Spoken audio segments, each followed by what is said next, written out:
drama scenes with drama queens and heroes acting out there on the silver screen. Come grab a seat, the popcorn is on me.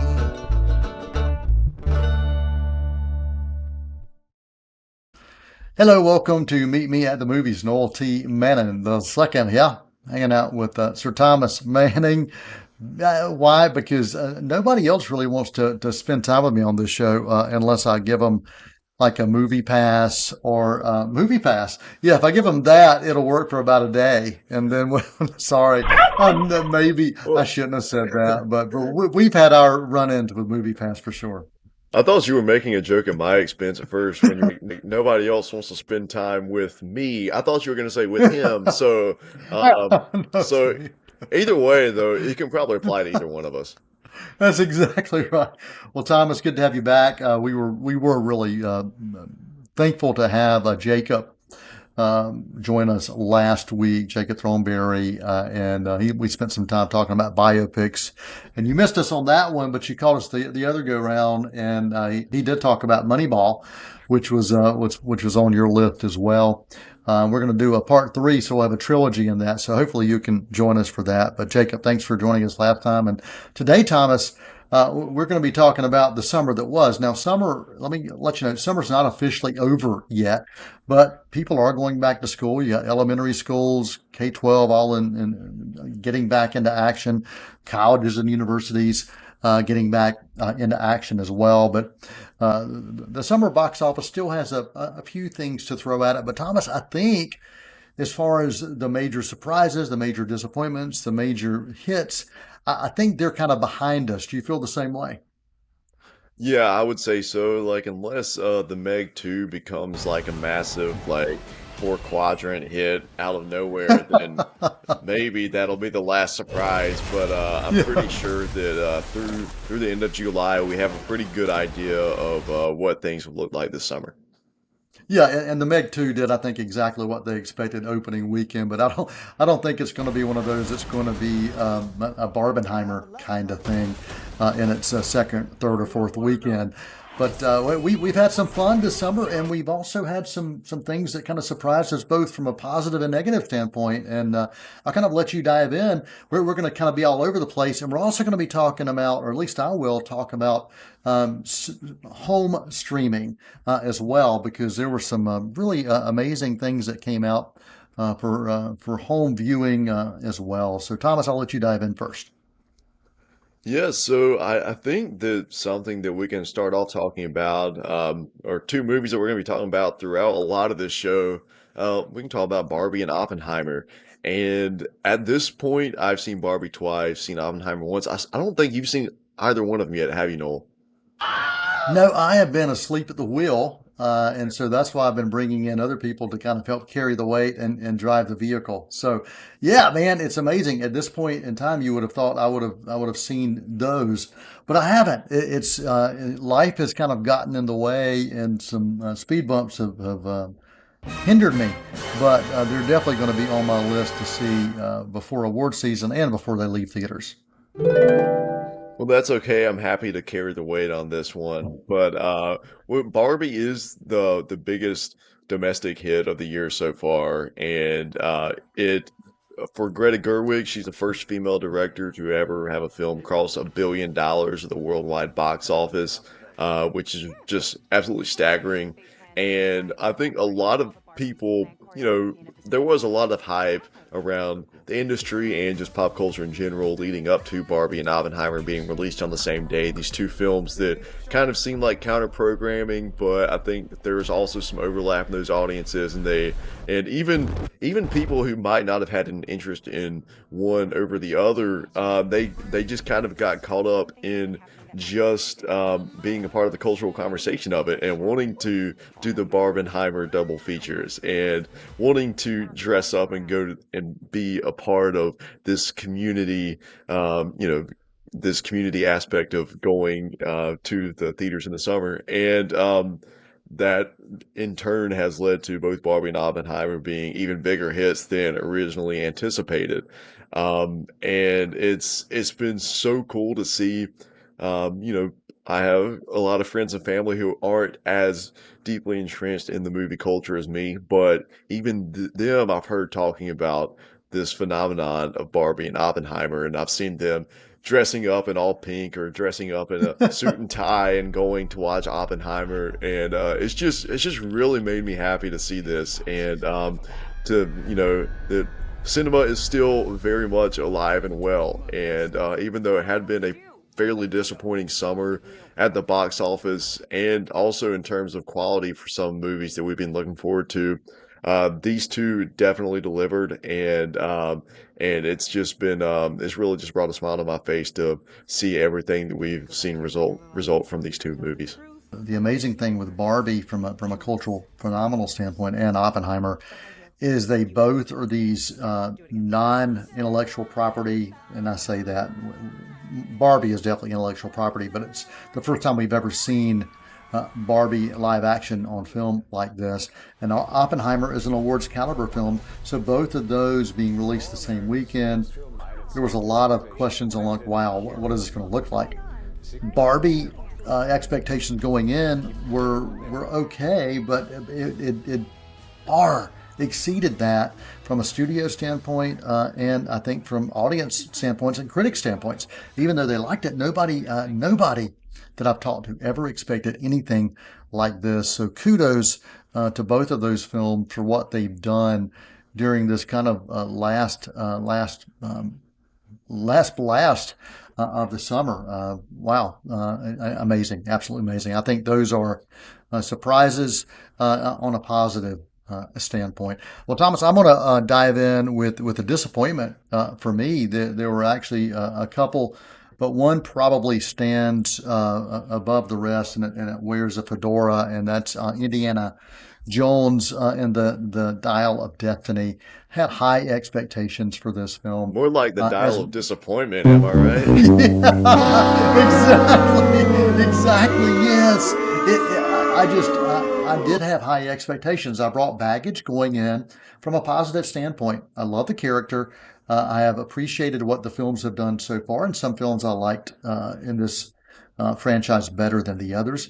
But I thought, wow, if you're going to have James Mangold leading this and taking Indy out on kind of on his final ride, my expectations were way up there because I saw what Mangold has done with things like Logan, and I thought Logan was just a fitting finale, even though we're going to get the Wolverine back. I thought it was a fitting finale for what we saw with that character from the X-Men. Expected that same kind of thing, and I was sorely disappointed. It's a film that I will probably go back and revisit, but it's not one like Last Crusade or even Raiders from the Lost Ark. If I see it on TV, I'm going to flipping channels. I'm going to stop and watch kind of probably the rest of it. So disappointed in how Indiana Jones left us. And The Flash, while I was appreciated a lot about The Flash, there were elements of it that just kind of left me going, okay, wonder why they did that. And so there were a lot more questions with kind of why than anything else. I thought bringing Michael Keaton back was wonderful. I did love seeing this new version of Superwoman. I thought that worked really well. I would have loved to have seen more of her, and if there had been a standalone film with her, I would have been drawn to it. So those are a couple I want to mention as disappointments. Yeah, I'm definitely in the same boat as you with Indiana Jones. And as I was prepping for the show and thinking more about the film, it kind of hit me that I get sad every time I think about the movie, and not sad in a cathartic way or Yeah, sad in a way that, like, oh, this was a movie that really moved me or really helped me work out some emotions. It's just sad in an empty type of feeling.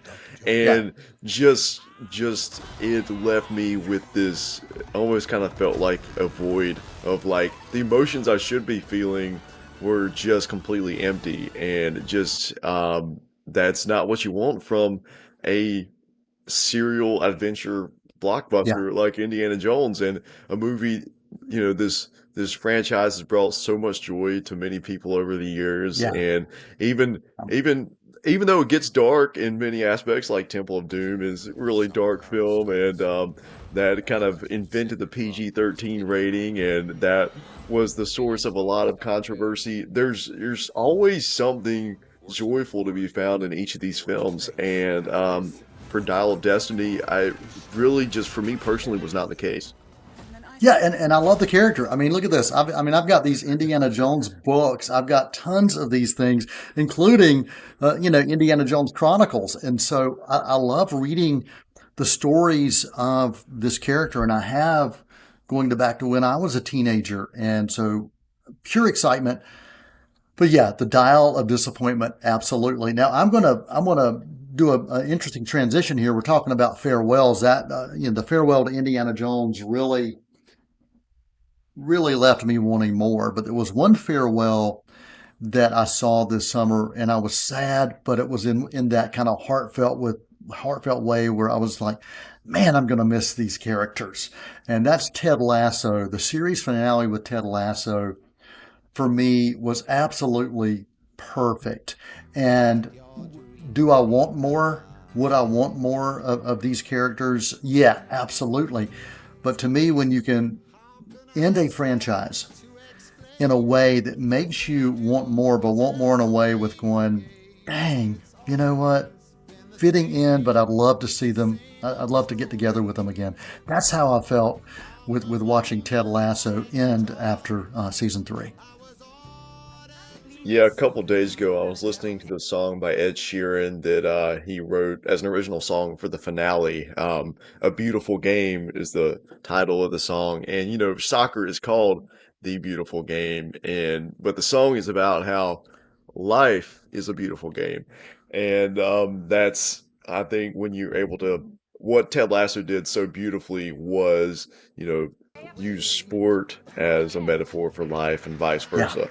And the journey we went on with all these characters whose arcs were so just wonderfully rendered, and pretty much any character in the show, you could, if you just pick them out of a lineup, you could, at the beginning of season 1 to the end of season 3, it's almost like they're a completely different person, but the way that arc evolved felt extremely organic and natural and didn't feel, manipulative or forced. It just felt like these people going through their lives and learning, and it felt like a reflection of, the best parts of what we can be as people.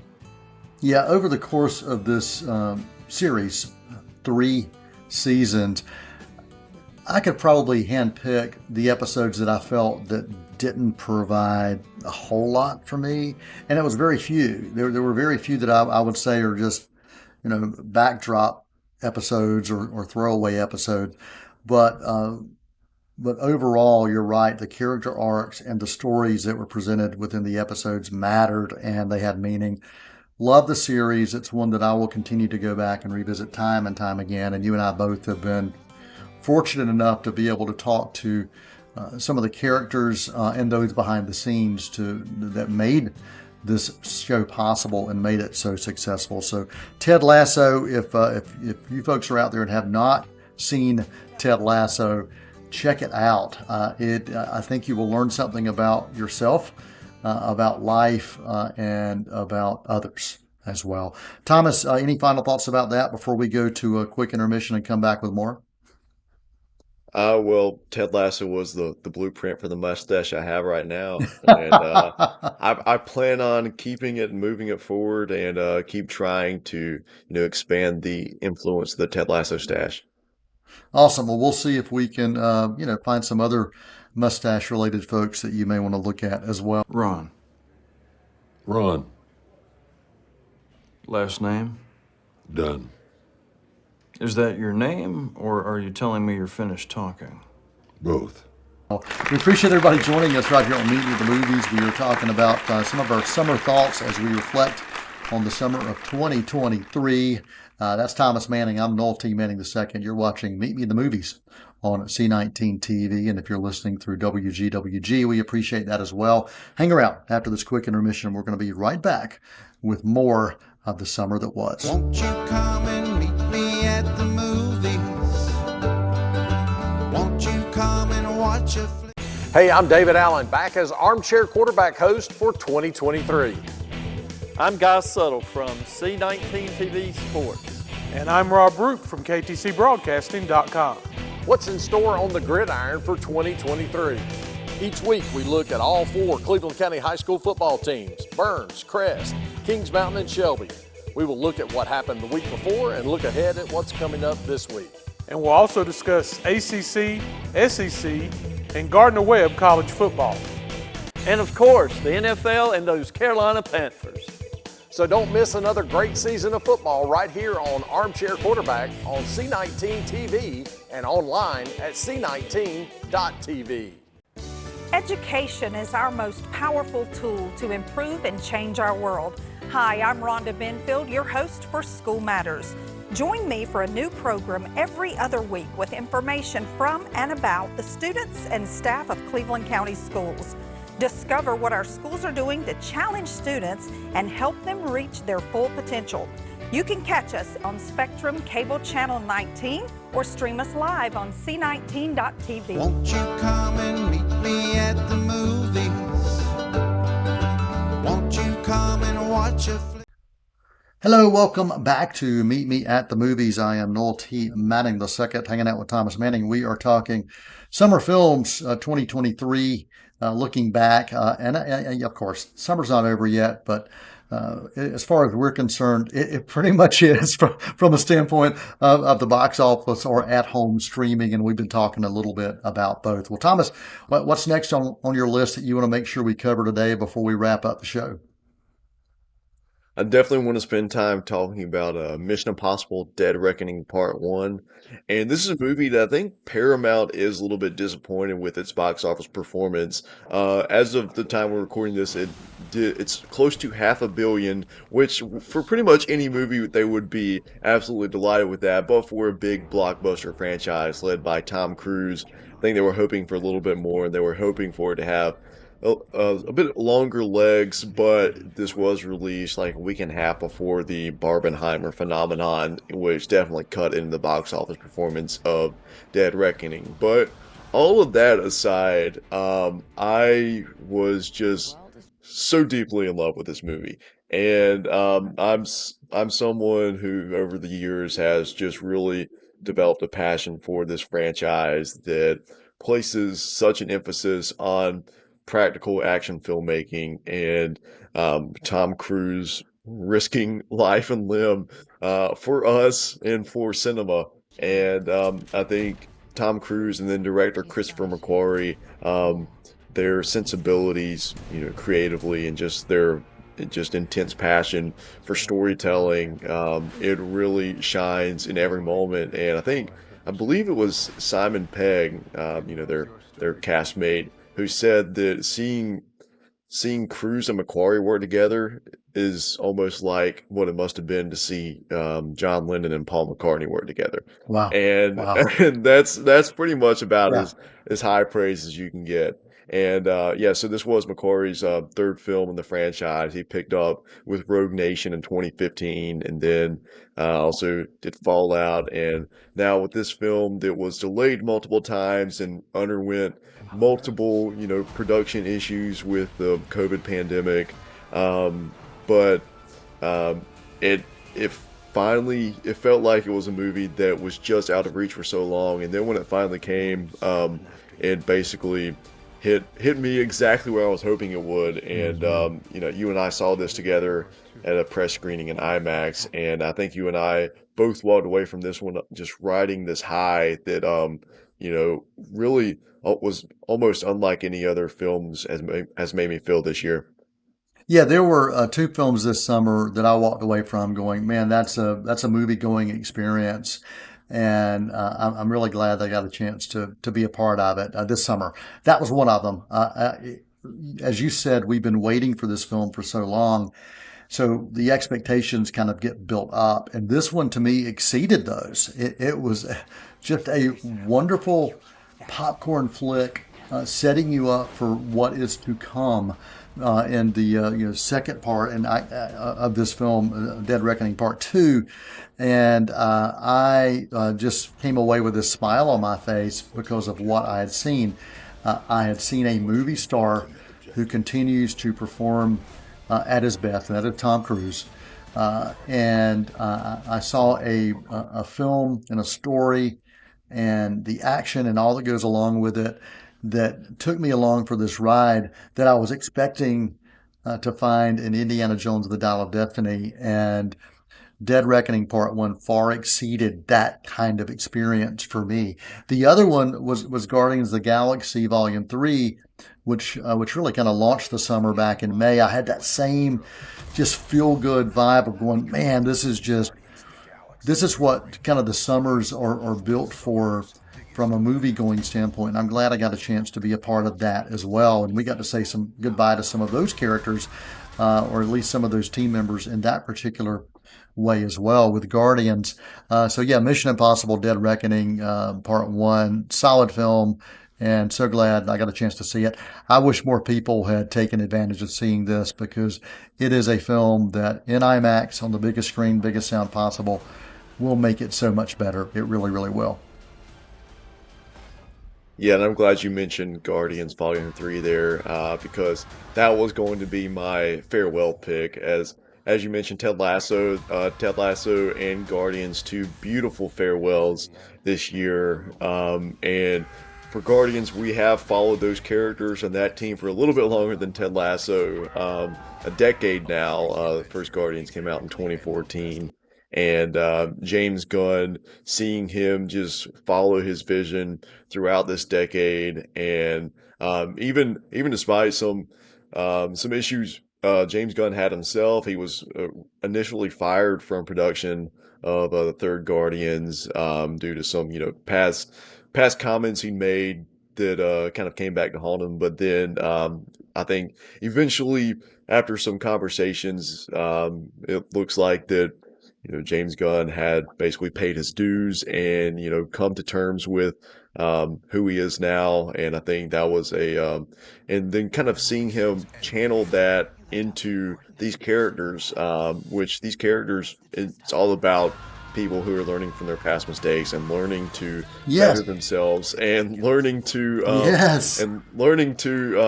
forgive and show compassion. And so I think the reflection there is a really interesting one to discuss. But yeah, Guardians 3, this farewell to Rocket and Groot and Peter Quill and Gamora and Nebula. I mean, some of these characters we are going to see come back in some capacity, but for now it was pretty much a good bookend for these journeys.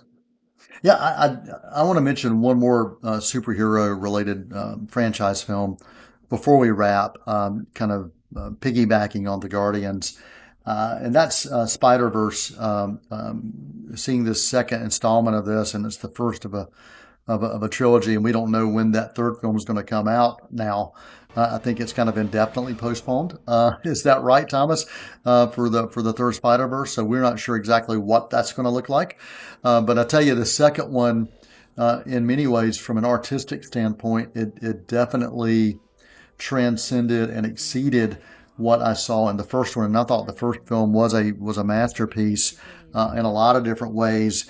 And to see what they were able to do with this second installment of the Spider-Verse, and the way they had storytelling, free choice versus predestination, I thought was really fascinating as well. And we've really only got about 3 minutes, but I did want to make sure I mentioned that.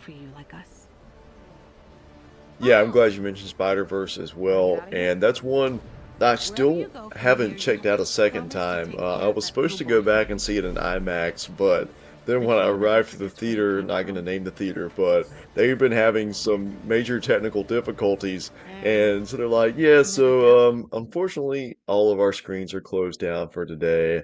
And so that kind of disrupted my whole experience with that. And so now Spider-Verse, as of this conversation, is available on digital. So I really want to watch it again and, pick it apart and analyze it all, because it was almost an overwhelming experience watching it, and with just so much animation information that is coming at you at all times, and it's almost too much for your brain to catch up with and process. But I do mean that in a positive way, Yes. because it is just these artists operating at the very top of their game and continuing to, you know, change the mold with what you can do with the animation technology and what you can do to combine that with narrative storytelling and emotional storytelling, and not using animation just for the sake of, spectacle or gimmicks, but also combining that within